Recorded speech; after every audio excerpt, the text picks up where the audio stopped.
और क्योंकि आप जानते हैं कि बंगाल में जो 27 लाख लोगों के नाम एजुकेशन लिस्ट में थे, 27 लाख, उसमें 97% गरीब मुसलमान के नाम थे। मकसद एक ही है कि जो जेन्युइन वोटर है उसका नाम किसी बिना पर डिलीट ना हो जाए या उसका इंक्लूजन से रोका जाए। इस मकसद के तहत हम लोग ये ऐप बनाए, हम लोग ये ऐप क्रिएट करें, उसमें एक बैठकर उसको एन्यूमरेटर जो फॉर्म है उसी तरह पर हम लोग लिख देंगे। वोटर का काम यह है कि सिर्फ उसको देखकर उसी तरह से उसको जो प्री प्रिंटेड फॉर्म आएगा उसको सही करके दे देना। और हम जो भी कर रहे हैं ये लीगली सुप्रीम कोर्ट ने अलाउ किया है, क्योंकि सुप्रीम कोर्ट में जब सरकार के तरफ सुप्रीम कोर्ट लगा के अगर कोई एक्सरसाइज करना चाहो तो उसको करना पड़ेगा।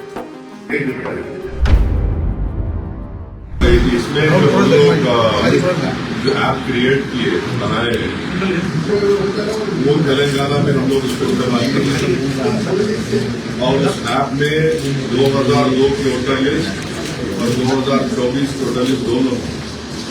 अब मिसाल के तौर पर अगर आप में से कोई किसी को मालूम करना है कि 2002 में आप कहाँ पर थे तो उसमें क्या है आपका वोटर नंबर, आप पिन नंबर मानिए आपका 2002 में आप कहाँ के महाराष्ट्र में आप एड्रेस आ रहा हो।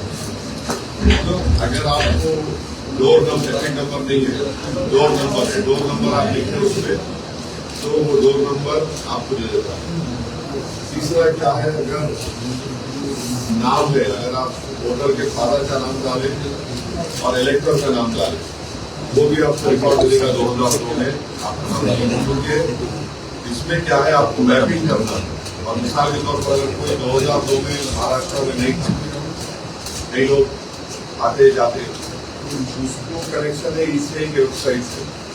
और हम जो भी कर रहे हैं ये लीगली सुप्रीम कोर्ट ने अलाउ किया है, क्योंकि सुप्रीम कोर्ट में जब सरकार के तरफ सुप्रीम कोर्ट लगा कि अगर कोई ये एक्सरसाइज करना चाहो तो उनको करना पड़ेगा, इसलिए नहीं करेगा।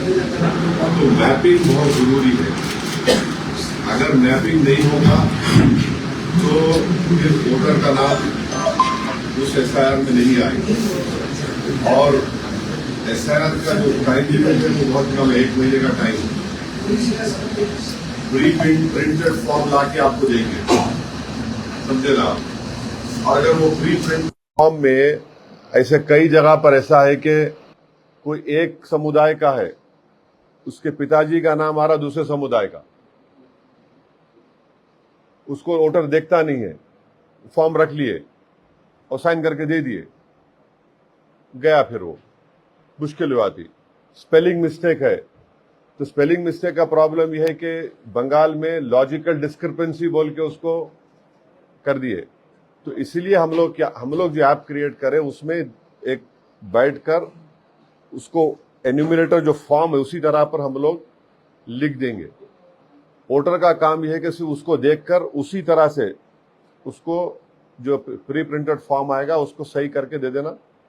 और दूसरा क्या है कि उसमें एक सेक्शन है, अगर आपका नाम नहीं है 2002 में नहीं है, मतलब 2024 में आपका नाम है, तो मैपिंग कैसे करेंगे आप करेंगे अपने फादर मदर से करेंगे या आपके ग्रैंडफादर ग्रैंडमदर उससे करेंगे, तो उनका नाम से लेके मैपिंग उसका भी अलग से उस फॉर्म में लिखा हुआ है। अगर आपका नाम है तो 2002 में नाम है, ये जगह पे नाम था, ये फुला है।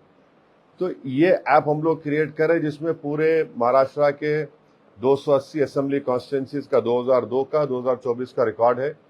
और ये बस यही है कि उसको बिठाकर हम उम्मीद करते हैं कि हमारे महाराष्ट्र में जहाँ जहाँ हमारे पार्टी के एक्टिव यूनिट्स है वो लोग हेल्प डेस्क सेंटर बनाकर, बहुत सी जगह पर मैपिंग हुई है, बहुत सी जगह पे भी होना बाकी है, मगर जो हमारी कोशिश एक ही है कि इस तरह से इसका सही इस्तेमाल हो। और क्योंकि आप जानते हैं कि बंगाल में जो 27 लाख लोगों के नाम एजुकेशन लिस्ट में थे, 27 लाख, उसमें 90% मुसलमानों के नाम थे, 97% गरीब मुसलमान के नाम थे। तो इसीलिए हम ये चाह रहे कि इसका वोटर इस्तेमाल करें और स्पेलिंग मिस्टेक भी आई तो फिर वो मुश्किल हो जाता है। तो इसलिए हम उम्मीद करते हैं कि जहाँ जहाँ MIM के हेल्प डेस्क सेंटर बनाए जाएंगे SIR के, हम अपील कर रहे हैं तमाम वोटर्स से, और ख़ास तौर से वीकर सेक्शन के मार्जिनलाइज कम्युनिटीज़ जो है, मुस्लिम माइनॉरिटी हो, बुद्धिस्ट माइनॉरिटी हो, क्रिश्चियन माइनॉरिटी हो, या हमारे दलित भाई हो, आदिवासी भाई बहन हो, या जनरल जो भी हो, वो आकर इससे आप लोग चेक कर सकते, देख सकते। ये सबके लिए ओपन है। मकसद एक ही है कि जो जेन्युइन वोटर है उसका नाम किसी बिना पर डिलीट ना हो जाए या उसका इंक्लूजन से रोका जाए। इस मकसद के तहत हम लोग ये ऐप बनाए हैं, और आज हमारे पार्टी मीटिंग में उसका एक पूरा प्रेजेंटेशन होगा। किसी के पास कोई सवालात होंगे उसका भी हम जवाब देंगे, और फिर वो ऐप हम लोग हमारे पार्टी के तमाम जिम्मेदारों को, एंड्रॉयड बेस्ड ऐप है वो, उसको फ्रीली वो लोग अपने फ़ोन में डालकर भी वो लोग चेक कर सकते और उस पर काम कर सकते।